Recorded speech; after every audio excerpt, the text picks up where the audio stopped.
आजी देतो पोट भरी पुरे म्हणा वरी. हळूहळू चला हळूहळू चला कोणी कोणाशी न बोला. आजी देतो पोट भरी पुरे म्हणाल तू वरी. तुका म्हणे सांडा घाटे तुका म्हणे सांडा घाटे तेने नका भरू पोटे किंवा तेने नये भरू पोटे. आजी देतो पोट भरी पुरे म्हणाल तू वरी. पांडुरंगा करो प्रथम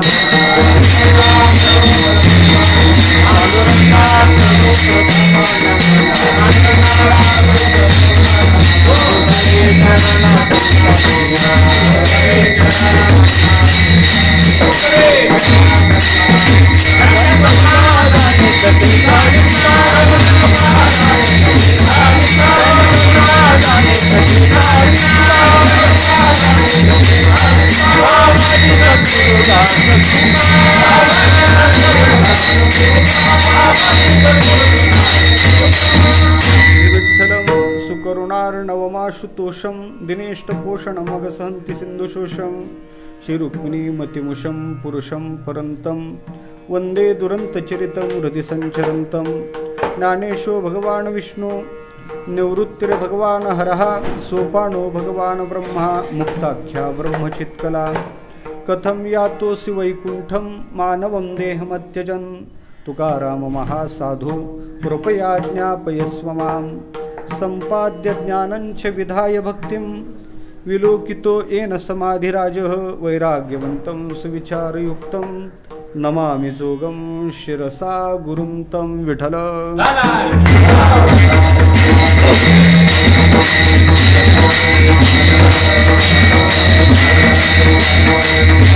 याल तरी यारे लागे याल तरी यारे लागे अवघे माझ्या मागे मागे.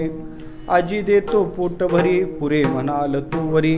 प्रस्तुत प्राप्तस्थळी प्राप्तस्थळी कीर्तन रूपी सेवेकरिता निवडलेला अभंग वैराग्य रागरसिक जगद्गुरु तुकोबाराय महाराज यांचा 4 चरणाचा आणि भगवान परमात्म्याने आपल्या भक्ताला दिलेल्या आश्वासनाचं प्रगटीकरण करणारा अभंग आहे. विठ्ठल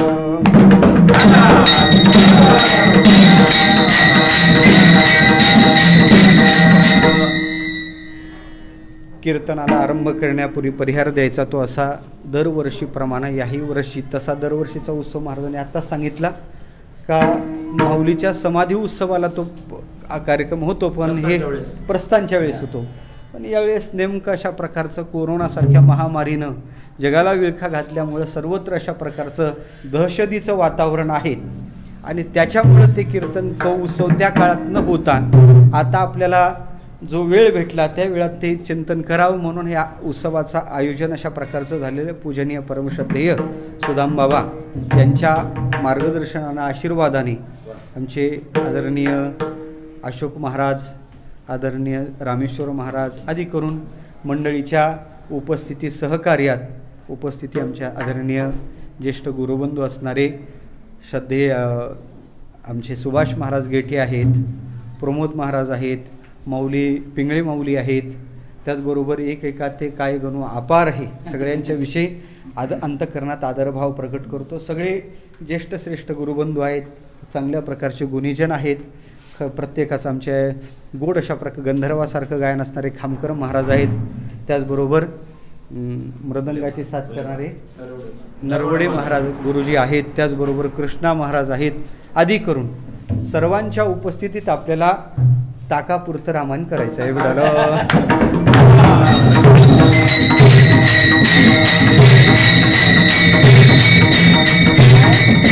वारकरी संप्रदाय तसा नावात अटकलेलाच नाही, लक्षात घ्या. वारकरी संप्रदायाचं तत्वज्ञानच हे सांगते, जळो नाव रूप माझे पाप गाठीचे. अलीकडं संप्रदाय दुसऱ्या दिशेनं वाटचाल जरी करत असला तरी या संप्रदायाचं मुख्य तत्वज्ञानाचा गाभा जर पाहायचा झाला तर आपल्या संप्रदायात देवाच्या नावाला किंमत आहे, संताच्या नावाला किंमत आहे, जीवाच्या नावाला किंमत नाही. कारण जीवाचं नाव हे व्यभिचारी स्वरूपाचं आहे. आज जे नाव आहे ते उद्या राहीलच असं सांगायला जमत नाही. म्हणून त्या नामाच्या पलीकडे जाऊन हृदयी जिव्हाळा वैष्णवाचा हृदय कळवळा वैष्णवाचा या न्यायानं सगळ्यांच्या विषयी अंतःकरणात आदरभाव प्रगट करतो आणि समोर चिंतनाला सुरुवात करतो. विठ्ठल अभंग 4 चरणाचा आहे. या अभंगात भगवान परमात्म्याचा आणि गोपाळाचा जो झालेला संवाद त्याचा अनुवाद तुकोबारे करतात. अनुवादाचा अभंग आहे. आज काल्याचा प्रसंग आहे. काला हे सामान्य अशा प्रकारचा प्रसाद नाही. जे खरं अर्थानं पाहायचं झालं तर काला अन्य संप्रदायात नाही. वारकरी संप्रदायाखेरीज अन्य संप्रदायात काला नाही. त्याचं कारण सांगतो. द्वैती संप्रदायात काला नाही आणि अद्वैत्याने काला केला नाही. विठ्ठल काला कोण करू शकते? त्या परमोच्च अवस्थेला प्राप्त झाल्यानंतर केवळ भक्तीसाठी भक्त्यार्थम कल्पितम द्वैतम अद्वैतात अपि सुंदरम या स्थितीत जो संप्रदाय वावरतो तो वारकरी संप्रदाय. म्हणून या वारकरी संप्रदायात काल आहे. एक सांगतो, उत्तरेत गेले तर लीला आहे आणि महाराष्ट्रात आले तर काल आहे. विठ्ठल उत्तरेत तुम्ही वृंदावनात गेले तर तिथं तुम्हाला लीला पाहायला सापडतात, पण काला नाही. हा काला वारकरी संप्रदायात आहे. काला सामान्य नाही. काल्यासारखं सर्वोच्च फल दुसऱ्या संप्रदायात नाही आणि काला नाहीच. त्याचं कारण सांगतो. काला जरी दिसायला सामान्य दिसला, दहीलाहीचं मिश्रण दिसलं तरी इतका सामान्य काला नाही. त्या काल्यातलं दही सामान्य नाही, काल्यातली लाही सामान्य. काल्यातलं दही भेटलं तर फळ वेगळं आहे आणि काल्यातली लाही भेटली तर फळ वेगळं. काल्यातलं जर आपल्याला दही भेटलं, निळोबाराचा फार गोड अभंग आहे. लाही शीत लागता हाती दोष देखुनी त्या पळती. काल्यातली लाही प्राप्त झाली तर आपल्या दोषाचं क्षालन होते आणि काल्यातलं दही प्राप्त झालं तर निळा म्हणे शिराचा बुंद हाती लागता परमानंद. विठ्ठल आपल्या जीवनातलं दुःख जावं वाटत असेल आणि आपल्याला परमानंदाचा ब्रह्मानंदाचा लाभ व्हावा वाटत असेल तर आपण काला घेतला पाहिजे. काल्याच्या बाबतीत असं म्हणतात, काला हे प्रतिपत्ती कर्म आहे. प्रतिपत्ती कर्माचा त्याग माणसाने करू नये. का करू नये? त्याचं चिंतन असं आहे. प्रतिपत्ती कर्माचा त्याग आपल्या दुःखाला कारण ठरतो. काला हा प्रसाद आहे. प्रसाद त्याला म्हणतात, प्रसाद असतो प्रसन्नता. खऱ्या अर्थानं काल्याचा त्याग काही म्हणतील का उपवासाच्या दिवशी काला आला तर घ्यायचा का? जवळ जर कोणी द्यायला आला तर काल्याच्या कोणताही प्रसाद द्यायला आला तर नाही म्हणायचं नाही, हातावर घ्यायचा आणि जेवतेवेळेस पाण्यात टाकून तो प्रसाद सेवन करायचा. पण कोणी द्यायला आला तर प्रसादाचा त्याग करायचा नाही, कारण ते प्रतिपत्ती कर्म आहे, त्याचा त्याग करू शकत नाही. विठ्ठल कधी सोमवारच्या दिवशी आपण काला करतो, होते ना, कधी कधी उपवासाचा दिवस असतो आणि त्या दिवशी काला येतो. मग त्याही दिवशी काला आला तरी काला स्वीकारा, पण सेवन करतेवेळेस प्रसाद आपण ताटात घेऊन त्याला तो काला सेवन करू शकतो. सांगायचं काय, काला सामान्य नाही. भगवान परमात्म्याने सुद्धा काला जो केला तो आनंद देण्यासाठी केला. काला ही फलीभूत अशा स्वरूपाची लीला आहे. पण वारकरी संप्रदायात हा काला जो आहे तो काला तुम्हाला कधी प्राप्त होते त्याचा जर विचार करायचा झाला तर पहिले अनुवाद आहे, त्याच्यानंतर काला आहे. विठ्ठल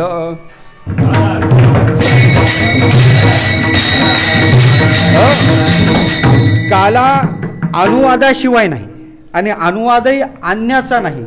भगवान परमात्म्याच्या चरित्राचा अनुवाद केल्यानंतर काल आहे.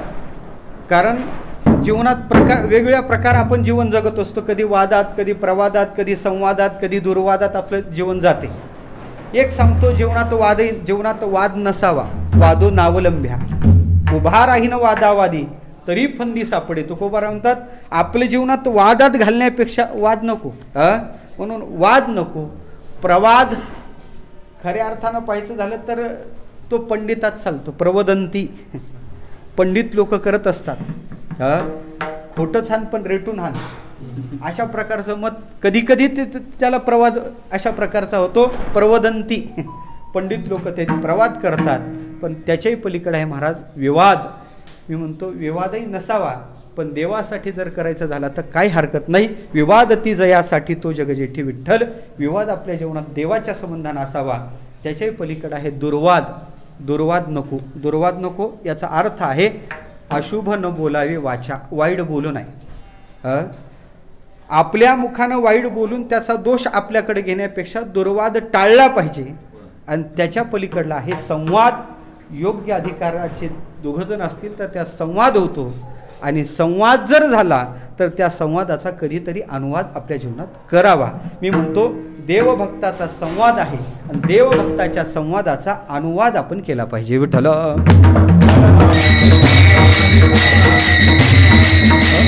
देवभक्ताचा संवाद आहे त्याचा अनुवाद. कारण कालासेवन करायचं ना, अनुवाद करा. कारण आम्हाला संतांनी सांगितलं करुणी गोपाळ काला सेवन,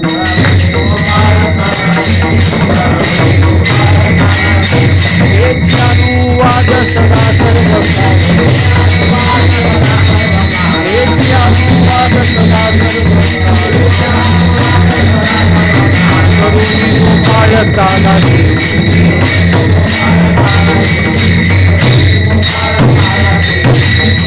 अनुवाद केल्यानंतर काल्याचा अधिकार आहे. हेची अनुवाद सदा सर्व काळ करुणी गोपाळ काला सेव. अनुवाद केल्यावर काल आहे. काला सेवन करण्याची विधी पद्धती आपल्याला संतांनी सांगितली. पहिले देवाच्या चरित्राचा अनुवाद करा आणि कोणत्याही नाही मग त्याचं चिंतन आपण करू भावार्थानंतर. म्हणून त्या चरित्राचा, ज्या चरित्रात देवाने काला केला त्याचा अनुवाद करा आणि त्याच्यानंतर काल्याचं सेवन करा. त्याचपैकी चिंतनाचा घेतलेला अभंग हा अनुवादाचा आहे. जगद्गुरु तुकोबाराय महाराज या अभंगात अनुवाद करतात. अनुवाद हा शब्द जे आहे अलीकडं त्याला रिपोर्ट म्हणू, पण खऱ्या अर्थानं अनुवाद, हा उपसर्ग आहे, वदवदती धातू आहे. खऱ्या अर्थानं उपसर्गाचे 3 अर्थ होतात, तत्पश्चात, मागून आणि नंतर. आधी ती क्रिया घडावी आणि त्याच्यानंतर त्या क्रियेच्या संबंधानं बोलणं घडावं, त्याला अनुवाद म्हणतात. आलं का लक्षात? आणि अनुवाद यथार्थ घडण्यासाठी सुद्धा शास्त्राने काही मर्यादा सांगितल्या. अनुवाद यथार्थ घडण्यासाठी ती क्रिया घडल्यानंतर तुम्ही तो अनुवाद करू लागले. कोणता अनुवाद यथार्थ कोणता अनुवाद अयथार्थ याच्यासाठी शास्त्राने मोठा विचार केलेला आहे. खऱ्या अर्थानं पाहायचं झालं तर अनुवाद यथार्थ घडण्यासाठी शास्त्राने काही मर्यादा दिल्या. त्यात काहीतरी मर्यादा म्हणजे साम्य संबंधाची अपेक्षा आहे. देशसाम्य संबंध पाहिजे, कालसाम्य संबंध पाहिजे, ग्रामसाम्य संबंध पाहिजे, अशा साम्य संबंधाची अपेक्षा शास्त्राने ठेवलेली आहे. अनुवाद यथार्थ घडण्यासाठी साम्य संबंध पाहिजे. कल्पना करा, या प्रदेश आता सध्या काळात 10 ते 12 या काळात मठात कीर्तन चालू आहे. या काळात तुम्ही इथं उपस्थित आहे. म्हणजे ज्या काळात कीर्तन चालू आहे त्या काळात तुम्ही इथं आहे. ज्या वेळेस कीर्तन चालू त्या काळात तुम्ही इथं आहे. पण खऱ्या अर्थानं पाहायचं झालं तर तुम्ही बाहेर सांगू लागले, कीर्तनकारांना असं असं सांगितलं, महाराजांनी गोड चाल म्हणली, हे तुम्ही बाहेर चिंतन जर सांगू लागले तर केलेला अनुवाद कीर्तनाच्या संबंधानं यथार्थ ठरेल. तुम्ही कीर्तनाला आलेच नाही, त्या वेळेत तिथं आलेले नाही, त्या काळात तिथं आले नाही आणि मग बाहेर असं असं कीर्तनात घडलो, ते यथार्थ घडू शकत नाही. म्हणजे त्याला कालसाम्य संबंध पाहिजे. ज्या ठिकाणी कीर्तन चालू आहे त्या देशात आपण त्या काळात उपस्थित पाहिजे, देशसाम्य संबंध पाहिजे. त्या गावात कीर्तन चालू आहे त्या गावात जर तुम्ही उपस्थित असाल तर त्याला ग्रामसाम्य संबंध म्हणतात. कोणता तरी साम्य संबंध जुळल्याशिवाय केलेला अनुवाद यथार्थ होऊ शकत नाही. विठ्ठल जगद्गुरु तुकोबाराय महाराज आजच्या अभंगात भगवान परमात्मा गोपाळाला काय बोलले या बोलण्याचा संवादाचा अनुवाद करतात. पण मोठा प्रश्न असा पडतो, तुकोबारांनी केलेला अनुवाद यथार्थ का यथार्थ? कारण त्याचं चिंतन असं आहे, गोपाळाचा आणि तुकोबाराचा कोणता साम्य संबंध जुळतो? गोपाळाचा विचार करायचा झाला तर गोपाळ झाले द्व्यापार युगात आणि तुकोबारा झाले, तुकोबाराचा अवतार कलियुगातला आहे. याचा अर्थ एका काळात दोघं झालेले नाही, एका काळात दोघं झाले नाही म्हणून कालसाम्य संबंध जुळत नाही. पण तुकोबाराने केलेला अनुवाद अयथार्थ माना. विठ्ठल गोपाळ झाले उत्तरेत गोकुळात, तुकोबारा झाले महाराष्ट्रात. एका देशात दोघं नाहीत, एका प्रांतात एका विभागात दोघं नाही. केलेला अनुवाद तुकोबाराने यथार्थ काय यथार्थ मोठा प्रश्न पडतो. त्याच्याही पलीकडे सांगायचं झालं तर गोपाळ झाले गोकुळात, तुकोबारा झाले देहूत. एका गावात दोघं नाही, एका कालात दोघं नाही, एका देशात नाही. मग त्यांनी केलेला अनुवाद यथार्थ का यथार्थ असा काही विद्या अल्प पण संत साहित्याच्या विषयी बोलू लागल्या असा अर्ध्या हळकुंडानं पिवळा झाला वैद्यबाबा म्हणायचे असा आक्षेप घेऊ शकतो आणि त्याला आक्षेपाला वाव आहे. पण या सगळ्याच आक्षेपाचं निराकरण आपल्याकडे आहे. विठ्ठल कोणताच साम्य संबंध जुळत नाही तर तुकोबाराने केलेला अनुवाद यथार्थ माना. म्हणे तसं नाही बाबा, तुकोबारा खोटं बोलतील, तुकोबारा यथार्थ बोलतील नाही. या साधू पुरुषाचं जीवन पाहायचं झालं तर ते अवतार कोटीतलं जीवन आहे. त्यांच्या जीवनात प्राक्तन नाही, प्रमाद नाही, अज्ञान नाही. हे तिन्ही दोष ज्या अवताराच्या ठिकाणी प्राक्तन नसते, अवताराच्या ठिकाणी प्रमाद नाही आणि अवताराच्या ठिकाणी अज्ञान नाही. या तिन्ही दोषाचा आपलं विचार करायचा झाला तर तुकोबाराच्या जीवनात सुतराम त्याची शक्यता नाही. मग तुकोबाराचा अनुवाद अयथार्थ ठरू शकत नाही. मग तुकोबाराचा अनुवाद यथार्थ कसा हो? एका काळात नाहीत दोघं. गोपाळ देवाला बोलले किंवा देव गोपाळाला व्यापारुगात बोलले, त्या काळात तुकोबारा नाही, त्या गावात नाही, त्या वेळेत नाही. मग कसं काही तुम्ही यथार्थ मानतात? त्याचं कारण एकच सांगतो, कोणताच साम्यसंबंध जुळला नाही तरी त्याच्या सगळ्यात पलीकडला साम्यसंबंध आहे, त्याला अवस्था साम्यसंबंध म्हणतात. तुकोबारा आहे आणि गोपाळाचा विचार करायचा झाला तर गोपाळही भक्त होते आणि तुकोबाराही भक्त होते. म्हणून भक्त, एक भक्त देवाला काय बोलू शकतो का एका भक्ताला देव काय बोलू शकतो त्या अधिकारावर गेलेला दुसरा भक्त सांगू शकतो विठ्ठल. आणि दुसरी विशेषता पाहायची झाली तर तुकोबारा त्यावेळेस नव्हते का म्हणलं तर तुकोबारा स्वतःच्याच मुखानं सांगतात, देवाचा जो जो म्हणून अवतार झाला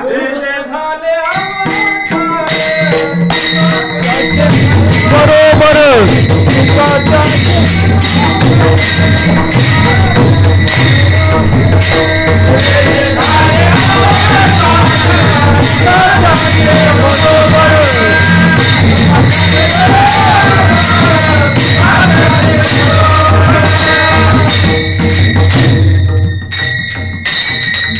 देवाचा जो जो म्हणून अवतार झाला तुकोबारा त्या प्रत्येक अवतारात आहेत. तुकोबारा स्वतःचं वचन तुकोबाराचं आहे, निद्रा करिता होतो पायी, सवेची लंका घेतली तई. काय होतो? वानर होतो, गोवळ गाई सवे चारित फिरत असो. हे तुकोबाराचं वचन आहे. याचा अर्थ असा आहे, तुकोबारा सांगतात देवा तू जो जो म्हणून अवतार धारण केला त्या प्रत्येक अवतारात तुकोबारा होते. तुकोबारा कृता युगात होते, तुकोबारा त्रेतायुगात होते, तुकोबारा द्व्यापार युगात होते आणि तुकोबारा कलियुगात सुद्धा त्यांचा अवतार झालेला आहे. ऐका, प्रत्येक अवतारात होते. तुकोबाराच्या शब्दानं सिद्ध होऊ शकते. तुकोबारा सांगू शकतात. त्या कृतयुगातला एक प्रसंग सांगतात, शुकदेवाचा अवतार झाला, हे ब्राह्मणाचं पोर जन्माला आलं, नागवच पळू लागलं, 12 वर्ष आईच्या उदरात होतं. ब्राह्मणाचे पोर खेळाशी भ्याले, ते 12 वर्ष लपालेले, कापत बाहेर आले. ते नागवेच पळून जाता जाता एका सरोवराजवळून जात होते. व्यास महर्षी पुत्रस्नेहामुळं त्यांना आवाज देत होते. ते बाळ धावता धावता धावता 12 वर्षाचं पोरगा, अंगावर वस्त्र नाही, विवस्त्र अवस्थेत धावत आहे. काही स्त्रिया तिचं स्नान करत आहेत. त्यांनी त्या बाळाला पाहिलं आणि पाहिल्यानंतर त्या लज्जित झाल्या नाही, पण पाठोपाठ आलेल्या व्यासाला पाहिलं त्या लज्जित झाल्या. लज्जित झाल्यानंतर त्या व्यासांनी विचारलं, का गं मी तुमच्या पंजोबासारखा शोभतो? खऱ्या अर्थानं पाहायचं झालं तर तरणा माझा मुलगा समोरून गेला, तुम्ही त्याला पाहून लाजल्या नाही, मला पाहून लाजण्याचं कारण काय? त्या हसल्यानं त्याने उत्तर दिलं का म्हणे महाराज हेच कारण आहे, तुम्ही विचारलं त्याने विचारलं नाही. याचा अर्थ आहे तुमच्या ठिकाणी देहस्मृती आहे आणि त्यांच्या ठिकाणी देहस्मृती नाही. हे लक्षात आलं. तुम्ही देहस्थितीत आहात आणि ते ब्रह्मस्थितीत आहे. हे त्या स्त्रियाचं उत्तर आल्यानंतर त्यांच्या लक्षात आलं का आपल्या बापापेक्षा आपण मोठा आहे. हे संवाद त्यांच्या कानावर पडला आणि एक झालं का अहंकार त्यांच्या पाठीमागं लागला. व्यासाने सांगितलं बाळा आता थांबू नको, म्हणे आता धाव. म्हणे कुठं जाऊ? जनक महाराजाकडे जा. जनकाच्या भेटीला पाठवण्यात आलं. जनक राजाच्या दरबारात निर्वृत्त, खऱ्या अर्थानं पाहायचं निसंग असणारे शुकदेव गेले आणि गेल्यानंतर झालं असं, जनक महाराजाला निरोप पाठवला, सांगा मी शुक आलो. जनक महाराजांनी अंतपुरातूनच निरोप दिला, संगम त्यक्त्वा सुखीं भव, सोबत आणलेलं टाकान सुखी राहा. त्यांनी विचार केला, जवळ अंगावर करुगुडाही माझ्या नाही, एवढाही बंध माझ्या अंगावर नाही, तुम्ही काय सोबत आणलं? पुन्हा निरोप पाठवला राजाला, सांगा मी शुक आलो. राजानं पुन्हा निरोप पाठवला, संगम त्यक्त्वा सुखीं भव. मग त्यांनी विचार केला आणि विचारता निरसले, प्रपंचे सहजे सांडवले. मग त्यांना लक्षात आलं अहम हा विशेष आहे, स्वयं हा सामान्य आहे. मी केवळ अर्थात मी कोणी ना, मी हा जे आणले ना सोबत आहे ना ते टाकलं पाहिजे. आणि मग केवली अवस्थेत निरोप गेला. जनक महाराज आले आणि जनक महाराजांनी सांगितलं, तुम्हाला अभ्यास करण्यासाठी तुम्ही मेरू शिखरावर जा. मेरू शिखरावर शुकदेव महाराज गेले आणि तिथं त्यांनी समाधीचा अभ्यास केला. हा कृतयुगातला सगळा प्रसंग तुकोबारा गाथ्यात रेखाटतात. तुकोबाराला विचारलं, काहो महाराज तुम्ही इतिहास वाचून सांगता का? तुकोबारा सांगितलं, तसं नाही. मग काहो महाराज तुम्ही ऐकिवाच आहे म्हणून सांगता का? म्हणजे तसं नाही. मग महाराजांनी सांगितलं, शुकदेवाच्या पाठीमागं अभिमान लागला. तो अभिमानानं खोटं करण्यासाठी जनक भेटीला त्याला पाठवण्यात आलं. जनक भेटीला पाठवल्यानंतर जनक राजाने ते अभिमानानं खोटं करून दाखवलं. अभिमान खोटा आहे, मिथ्या आहे लक्षात आलं. आणि नंतर मग त्याला मेरू शिखरावर शुकदेवाला पाठवलं. अभिमान लागे शुकाची पाठी व्यासे उपराठी दृष्टी केली. जनक भेटीसी पाठविले तेने अभिमान नाटेने खोटे केले. खोटे करून या लाविले अभ्यासी मेरू शिखराशी शुक गेला. आणि तिथं जाऊन शुकदेवानं केलं काय? म्हणे तिथं जाऊन जावोन या तेने साधिली समाधी. तो का म्हणे तदी होतो आम्ही.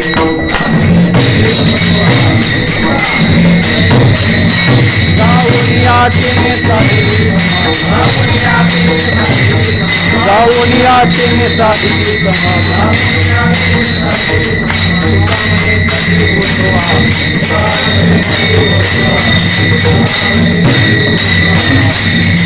तिथं जाऊन त्यांनी समाधीचा अभ्यास केला. म्हणे हे कशाहून सांगता? तुका म्हणे तदी होतो आम्ही, त्यावेळेस आम्ही होतो. याचा अर्थ तुकोबाराच्या शब्दात तुकोबाराचं कृतयुगातलं अस्तित्व आपल्याला मान्य करावं लागते. त्याच्यानंतर त्रेतायुगात होतेच.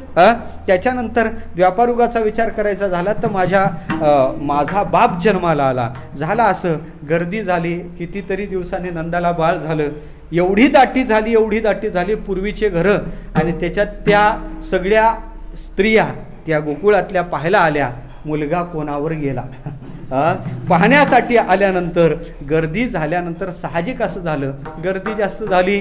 बाहेरून येणारा वायू खऱ्या अर्थानं ऑक्सिजन कमी जर झाला तर तिथं सहजच गुदमरल्यासारखं होते. तिथं कार्बन डायऑक्साईड वाढल्यासारखा झाला सगळ्यांचा श्वास. आणि त्याच्यामुळे ते बाळंती नाही गुदमरली, ते बाळही गुदमारलं. हा प्रसंग तुकोबारानं सांगितला गाथ्यात. केलं काय तुम्ही महाराज? म्हणजे काहीच केलं नाही. सगळ्यांना बाहेर काढलं.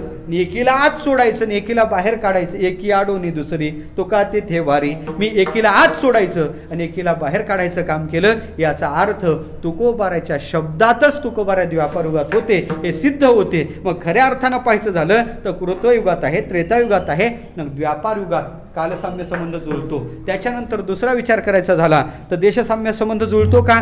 दुसरे तिसरे तुकोबारा कोणीच नव्हते. वानर गोवळ गाई सवे चारित फिरत असो. तिथं वानर होतो तर इथं गोवळ होतो, म्हणजे गोपाळ होतो. म्हणून त्या गोपाळाला म्हणजे तुकोबारा आहे गोपाळ अवस्थेत असते वेळेस देव त्या द्वापारयुगात काय बोलला त्याचं चिंतन महाराज मांडतात. म्हणून याला अयथार्थ अनुवाद म्हणायचा नाही, हा यथार्थ अनुवाद होईल. विठ्ठल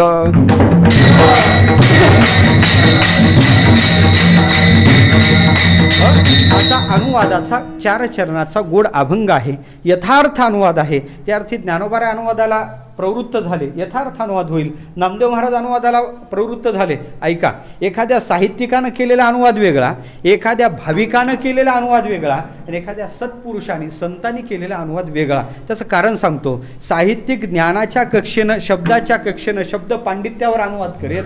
एखादा भावनिक भावनेच्या त्या भूमिकेवर अनुवाद करेल. पण एखादा संत पुरुष, संत महात्मा अनुवादाला ज्यावेळेस प्रवृत्त होतो त्यावेळेस त्याला यथार्थ ज्ञान असते आणि त्या विषयाची यथार्थ अंतःकरणात प्रीती अर्थात प्रेम असते. प्रेम आणि ज्ञान या दोन्ही कक्षेत येऊन